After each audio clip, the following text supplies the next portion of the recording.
Experiencing the Dolphin video backend error pop-up on launch. This critical issue prevents your emulator from starting, but we've got the definitive solutions right now. First, let's address graphics drivers. Many backend errors stem from outdated or corrupted display drivers.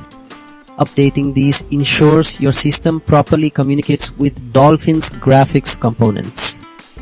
This often resolves initialization failures by providing the emulator with the correct rendering environment.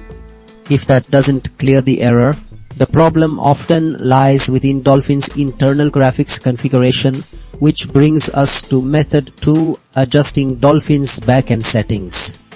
Switching between OpenGL and Vulkan can provide the compatibility needed for your specific hardware, effectively resolving common rendering conflicts. Next up, system permissions.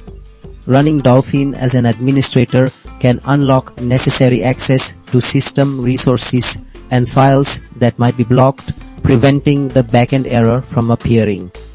This ensures the emulator has the privileges it needs to operate fully. Finally, for persistent issues, a clean reinstall of the Dolphin emulator is crucial. This removes any corrupted installation files or conflicting configurations, providing a fresh start and eliminating deep-seated backend problems. Get back to your game seamlessly!